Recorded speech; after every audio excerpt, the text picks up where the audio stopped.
So may mga iba na two-piece system. Pag sinabi natin two-piece system, yan, magkahiwalay. Pero meron din naman yung isahan na lang, yung one-piece system. Usually yung one-piece system na yan, yan yung, anong tawag dito? Transparent. Okay?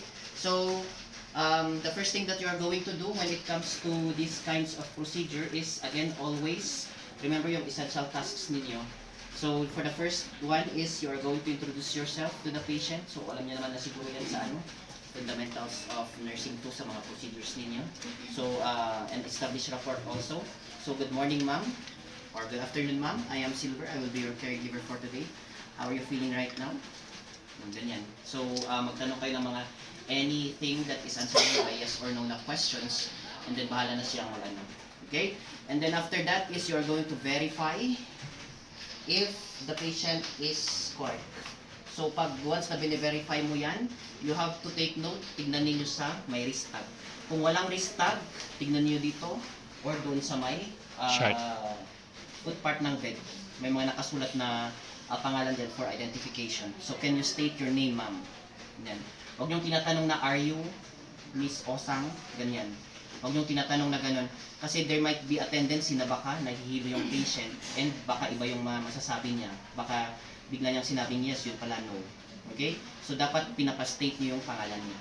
So, after verifying is you are now going to explain the procedure. So, ma'am, for today, we are now going to empty the colostomy bag that is in your abdomen. So, ito pala yung stone.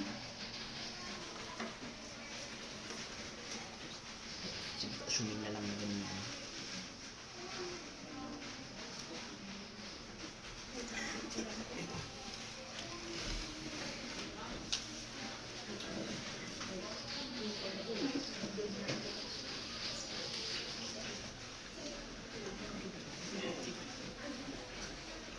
We are going to empty this because as I can see, it is already 1/3 to 1/2 full.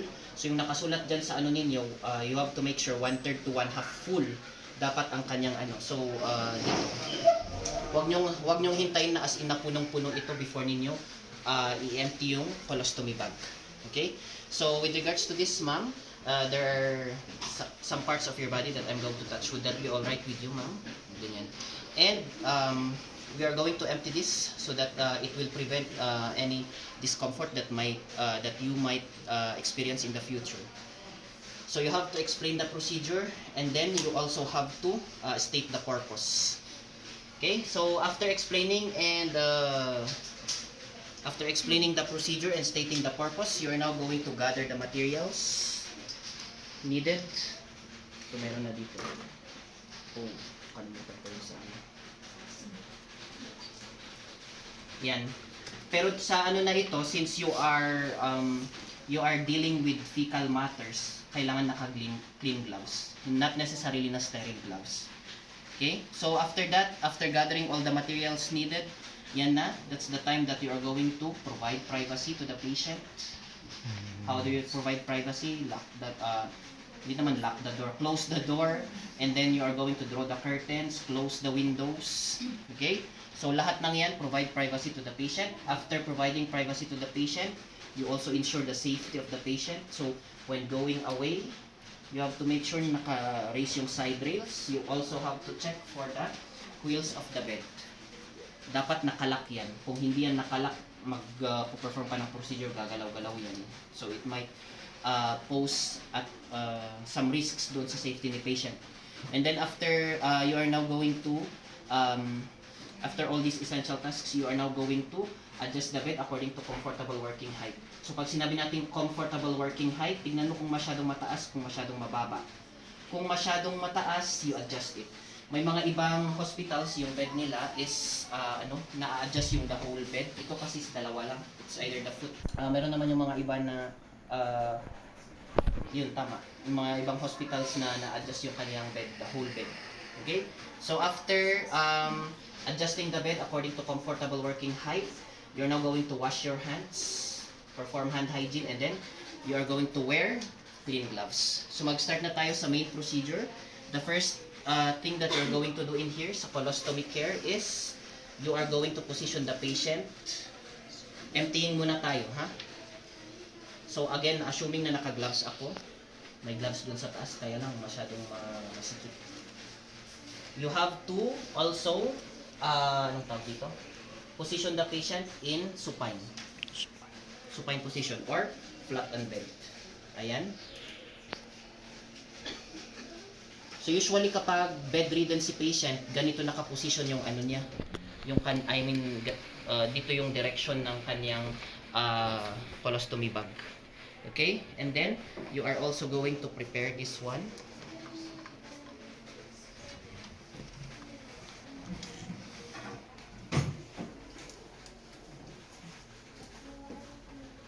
And then washcloth. Mamaya yung washcloth. You are going also to put a towel around the ano. Hindi naman yung masyadong malaking towel. Basta something around the colostomy site. Para kung sakali kasi na baka may mag-spill na ano na fecal matter diyan, at least na protektahan yung kanyang skin. Okay? And then after that is yan na. So you have to make sure again this is 1/3 to 1/2 full. Not necessarily na full ito. O pwede rin naman pag 3/4 full. Ganyan. So you are going to unlock this one.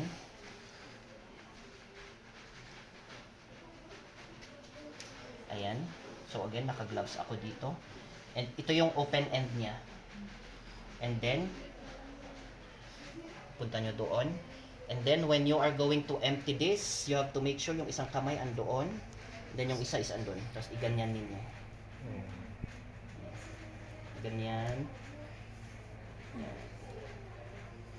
Until na lumabas na lahat.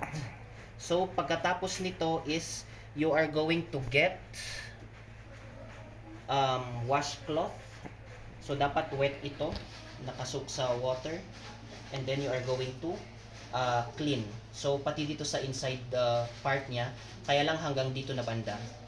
Dito lang sa top na part. Okay? Yan. Pero nasa sa inyo na kung gusto ninyong iloob-loob hanggang doon.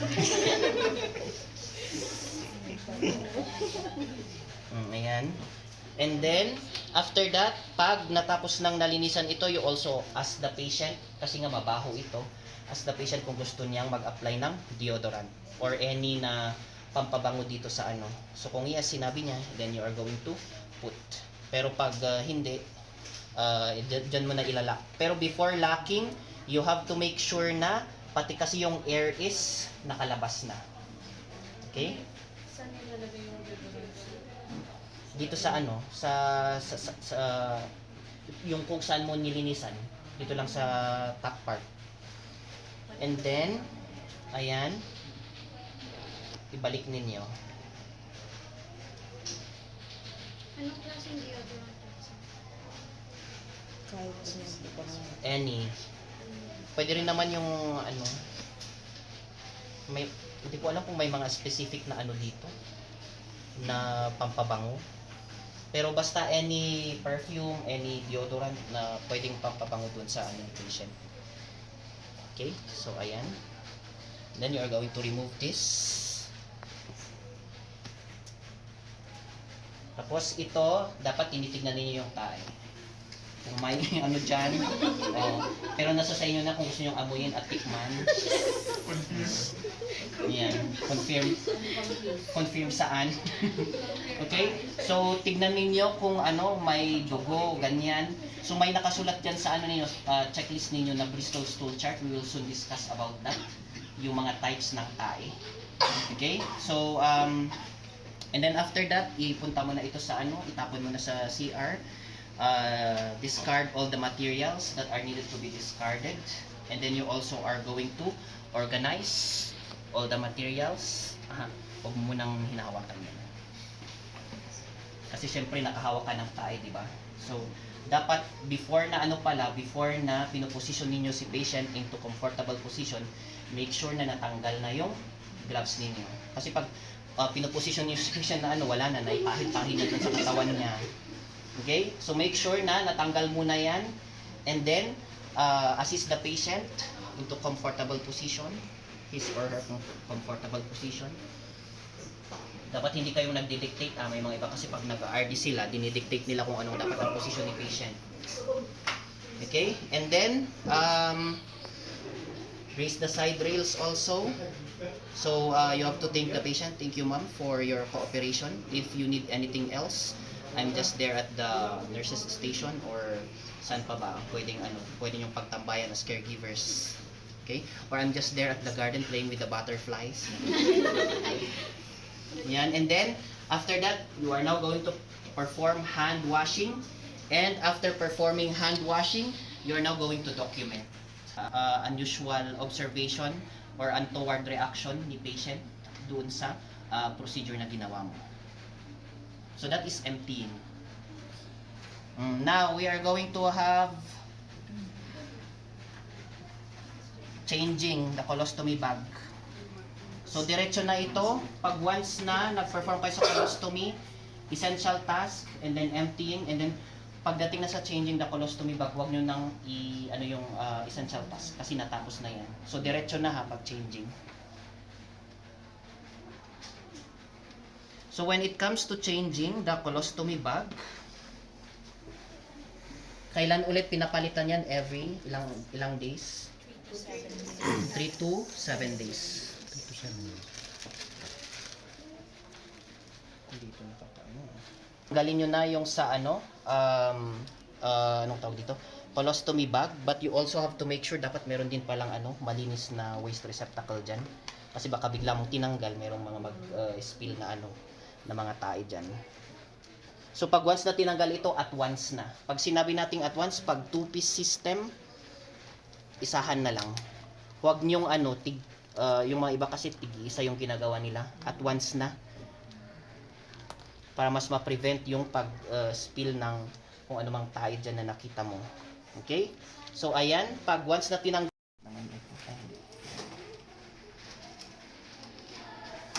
Pagkatapos niyan is, kumuha kayo ng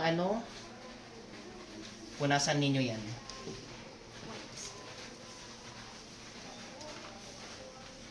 Kailangan mag-bath mitt kayo. Pag once na and then, punasan ninyo dito sa may muna. Dito sa may stoma. Dito muna. Pero, you have to be very careful. Kahit na walang nararamdaman yung si patient, baka ganyan kayo ng ganyan. Biglang, mas lalong lumuob na yung intestine niya. Okay? And then, dito naman sa may labas. And, you are now going to get another dry washcloth. Pat dry.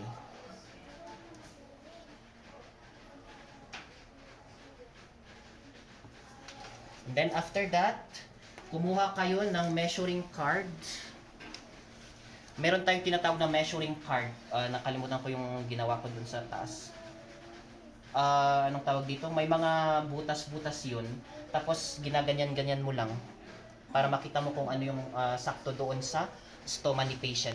So pag once na ginaganyan mo, kung ano yung sakto doon, yun yung basis mo kung ano ang ikakat mo. Okay? So pag once na na-measure mo na, kunin mo na yung bago. O ito. Kung titignan ninyo, meron siyang measurements. Diba? Ayan. So pag mayroon siyang measurements, i-fit in ninyo kung ano dyan yung sumakto doon sa stoma. Okay? So for example, sumakto na yung butas na ito. And then that's the time that you are going to get the scissors and i-cut ninyo. Pero you have to leave 1/8 inch allowance. Yan yung nakasulat dyan. 1/8 inch allowance, ibig sabihin that is 0. or 3 millimeters, I think. So dapat hindi yan sinasakto. Ha? And then, kapag once na kinakat mo na ito, you have to make sure na it has no jagged edges na tinatawag. Ito may jagged edges siya ng konti. Pero dapat as much as possible, iwasan daw natin yung jagged edges. Kasi baka nakakabigay yan ng irritation to the skin of the patient. And dapat, in round shape.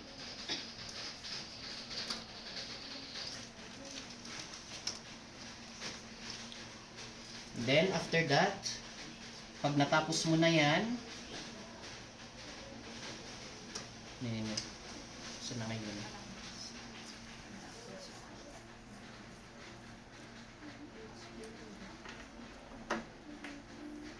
Lagay na natin. So, assuming na nakat na ito.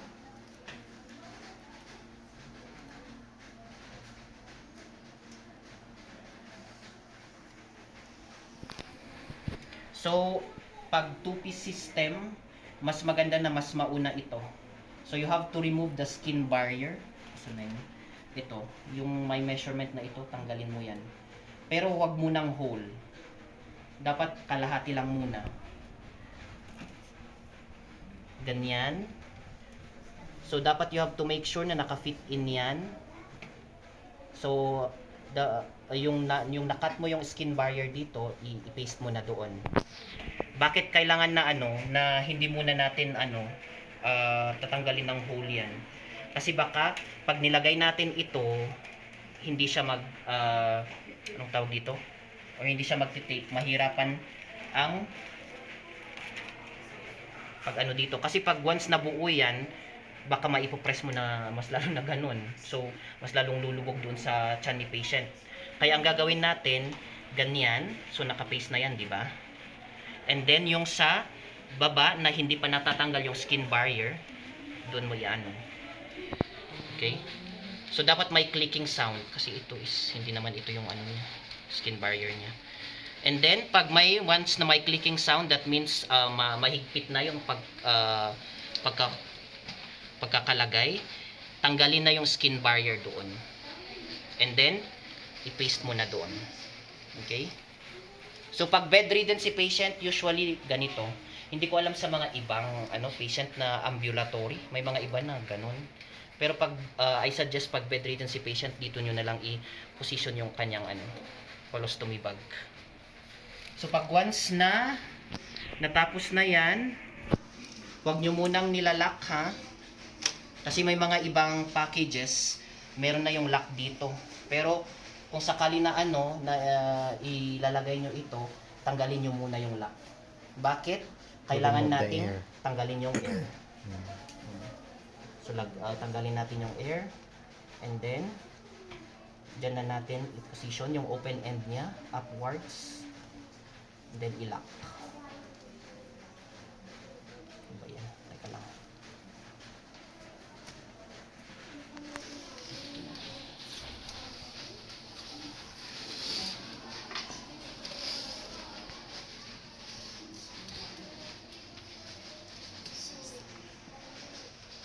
Ganyan. Again, so after removing of the air, you have to make sure, alam niyo ito, medyo nakaka-confuse ito kasi tignan niyo nag-curve siya. Pero ganyan dapat ang gawin niyo. Pero dapat hindi rin masyadong nasa baba. Yan. Usually sa mga ibang bago, nagko-clicking sound ito. Pero ito kasi overuse na kaya wala kayong maririnig na clicking sound. Ayan. And then, tapos na ang procedure. Tae ganyan, you have to remove your gloves before na mag-measure kayo, ha? Ayan. Before na kunin yung measuring card and then i-measure yan. So, yan. You have to make sure, remove your gloves and then i-assist the patient into comfortable position. Any position will do. Kaya lang, you have to make sure na dapat yung position niya is hindi nakakaabala doon. Kasi baka mamaya nakakaabala sa kanya, madaling natatanggal yung colostomy bag niya. Okay? And then after performing the documentation, raise the side rails, you organize the materials. Anything that needs to be discarded, should be thrown away in the trash. Tapos, organize the materials also. So, wash everything na nakita ninyo na nagamit. And then, that's the time now you are going to wash your hands also and then document. So, again, document kung may mga for example, dun sa nilinisan ninyo, kung may stool, kung ano yung color, ano yung characteristic, ganyan. And then, any untoward observation, reaction of the patient, as well as the procedure itself. Okay? So, yun lang yung ano ninyo. Always document, guys. Kasi pag, lalo na pag nasa ibang bansa, masyado silang stricto doon sa sa mga paper, sa mga documentation. It is not part of your job to document everything, pero I suggest na mas magandang magdo-document kayo in every procedure na Kasi kung may nangyari kay patient, baka mamaya kayo ang sisisihin, wala kayong documentation, wala kayong proof na okay lang naman yung ginawa ninyo sa kanya. Okay? So that is how you are going to do the emptying and changing of colostomy bag. First na sa tube administering tube feeding. So after performing essential task, may nakasulat doon na you have to assess for clinical signs that may contraindicate tube feeding. So dapat nire-review nyo din yung formula milk. Tignan niyo kung merong, for example, may soybean ba yan, may ano pa ba yung mga contents na pwedeng maging allergy kay patient, may egg ba na nilalaman yung formula milk na yan. So pag may nakita ka na parang kakaiba na ingredient, tanungin mo si patient. So may allergy po ba kayo sa milk, ma'am, or sa egg, or sa soybean? Ganyan. Pag sinabi niya na oo, then you have to withhold that. Itawag ninyo sa nurse supervisor ninyo or sa doctor. And then, you also have to assess for signs of dehydration. So makikita mo yan sa sa mouth pa lang niya, sa lips niya, kung parang nagka-crack na yan. Or hyperactive and hypoactive bowel sounds. O yun yung sinabi ko kahapon. Normal na bowel sounds sa ating abdomen is 10 to 35. 10 to 35. Okay? Yan. And then pagkatapos ng ma-assess yan, that's the time that you're going to position the patient into sitting or high Fowler's position. Naka-close ito, ha? So usually nakaganyan kasi yan. And then you have to assess for the placement of the tube. Delikado kasi kapag hindi mo na-assess and then nag-feed ka. Paano pag wala pala sa proper placement yan? So you are going to get the stethoscope. And then itong asepto syringe. So you are going to ito muna. So naka-close ito, tanggalin mo yan. Kink ha, 1 inch. Para hindi makapag-introduce ng air. Yan. So since may takip naman doon, pwedeng maiganon yan. And then ilagay ninyo yung sa the bell of the stethoscope. But first you have to check. Tama nga. And then ilagay ninyo sa may epigastric area. Pag nasa epigastric area na, mag-introduce ng air. Okay? May narinig, for example, may narinig kayong sound. Ano yung normal sound daw dyan? Whooshing sound. Ano yung whooshing sound? Pero pag may narinig kayo na gurgling sound, baka ano yan? Medyo, siguro hindi yan, you should be in doubt with regards to that. Kasi may mga gurgling sound naman na proper placement pa din ng tube. Pero kung may gurgling sound and you are in doubt, you have to clarify that to your nurse supervisor. Okay? And then after checking, sige pwedeng ganito, naka-remain na ganito muna yan. You are now going to prepare for the formula. So ano daw yung kailangan i-consider dun sa pag-prepare ng formula? Check for the expiration date as well as doctor's order. Yan yun. Pag na-prepare na, mag-prepare na din ng isang cup of water kasi yan yung first na ilalagay ninyo. So pag ganito, you have to make sure kink or clamp. Magkaiba ang kink sa clamp ha. Pag kink ganito, pag clamp may iipit ka dyan. Kink, usually kasi ang ginagamit ko is yung kinking. So pag nakikink na yan, tanggalin mo yung plunger and then kumuha ka ng water. So mag-flush ka ng 10 to 20 cc muna. Okay, of water. But you have to be very careful, lalo na yung mga bedridden na unconscious for a longer period of time. Mas mababa yung sa kanila, yung water nila. Kasi nadadiarrhea sila kaagad-agad pag 10 cc or 20 cc. May mga iba na 5 cc lang ang kailangan. Pero on the average, 10 to 20 cc. So you have to release that. And then, at an eye level, tinitignan mo dapat na na bumaba pa yan. Pag once na nasa 3cc or 2cc level, That's the time na ikikink mo ulit yan. Okay? And then, at an eye level again, kumuha kayo ng yung sa feeding na niya, yung sa formula. Yan, ilagay mo na. And then, release. Hintayin mo. May mga iba matagal talaga, kaya magaganon pa talaga yung kamay mo dyan. Pero you have to make sure within, ano yung sinabi natin 30 minutes. within 30 minutes, dapat na-consume na niya yung feeding niya. Yan. So, pag once na nasa 2cc or 3cc na, yan. And then, the second batch, lagay mo dyan. Clean gloves ito ha, pala. Yan, release.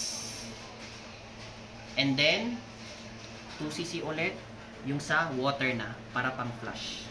10 to 20cc. Release. Hintayin mo until 2 to 3cc. And then, tanggalin mo ito. Hindi. Lagay mo muna pala.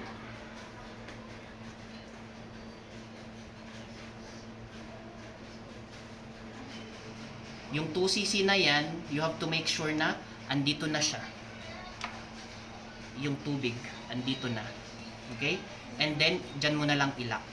Tapos, release. So, hintayin mo na ano na yung last na amount of 2cc water. And then, after that is, ilagay mo na sa side ni patient. So, you can pin it or somewhat like, parang basta ilagay lang dito sa side ni patient. Again, this is high Fowler's position. And pag once na naka-high Fowler's position na, pag once na natapos na yung kanyang feeding, ano yung instruct daw kay patient dyan? Remain for? Yes, remain seated upright for 30 minutes. Kaya pag sinabi niyang gusto ko nang mahiga, i-explain ninyo. Kailangan po na you have to remain seated for 30 minutes so that it will facilitate the easier absorption of the nutrients from the formula that you have taken in. Ganyan. And then, bakit? And thank you. Ganon. Taglish. I will only allow Taglish. Pero dapat 70% of what you're stating is English dapat. With accent po ba, sir? Ewan ko sa inyo. Kung gusto ninyo, edi go. Pero walang plus points yan. I-appreciate ko lang. Very good. Ang ganda ng accent mo. Walang masyadong bearing yan. Okay? So after that is... Ano ang susunod dyan? Again, organize the materials. Discard what needs to be discarded. And then, remove your gloves. Perform hand washing. And then, document na. So, ano daw yung mga i-document nyo dyan? Intake and output, what else? Duration of the feeding or the procedure itself. Any reaction by the patient. Kailangan sabihin nyo yan. Yung mga kailangan yung i-document. O, removal na. Usually kasi, umaabot lang ito ng yung pinakamabilis is 9 minutes. Tinatime yan ko kasi yung mga nag-RD mabilis. Pero ang pinakamatagal is 15 minutes. Okay. So, when it comes to this, dapat diretso na ito. Wala na namang essential task. Kasi tapos nyo nang na-perform yan. So, after, you are going to i-prepare na ninyo. Kumuha na kayo ng towel. Wear again, clean gloves. Lagay ninyo dito to prevent yung spillage of the contents pag once nahihilain na natin ito or hugutin natin yung nasogastric tube. Nakasupine no, sir, pala? Ha? Nakasupine position? Or... Para mas ma-expand yung kanyang chest, pwede na yung semi-Fowler's dito to Fowler's position. Basta wag lang supine. Okay. And then after that is kumuha na din ng tissue or ng towel.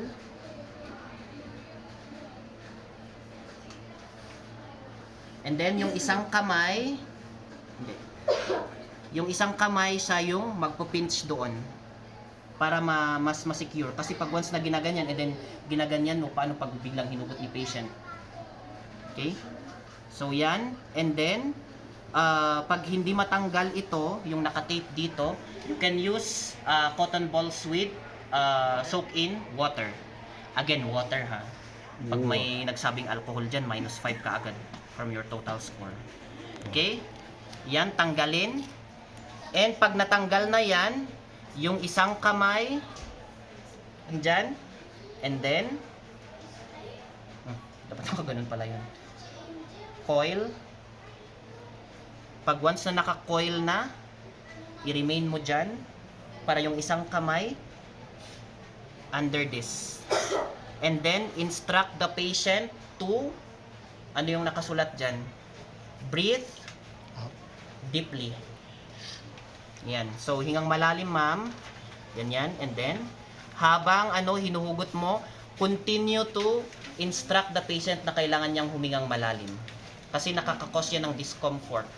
Sige lang po, hingang malalim. Malapit na po. Ayan. Until such time na natanggal na ng buo. So, pag once na natanggal na ng buo, that's the time also that you're going to observe the patient. Baka mamaya, biglang nagkakaroon na ng reaction, baka biglang naging cyanotic, ganyan, or what. And then, pag once na okay naman yung reaction ni patient, you are also going to observe kung may mga contents pa dito. Kasi kung may napansin kayo na kaibang contents dito, you have to document that. Okay? Or the intactness also of this tube. Tignan niyo kung merong naputol or somewhat like, nagasgas, ganyan. So, you have to observe for the intactness of the tube. Kung wala naman, that's the time that you're going to remove it. So, paanong pag-remove dyan? Ganyan. And then, yung isang tapos itapon nyo na sa waste receptacle.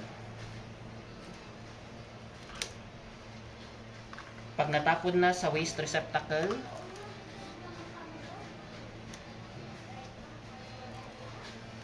tanggalin nyo ito.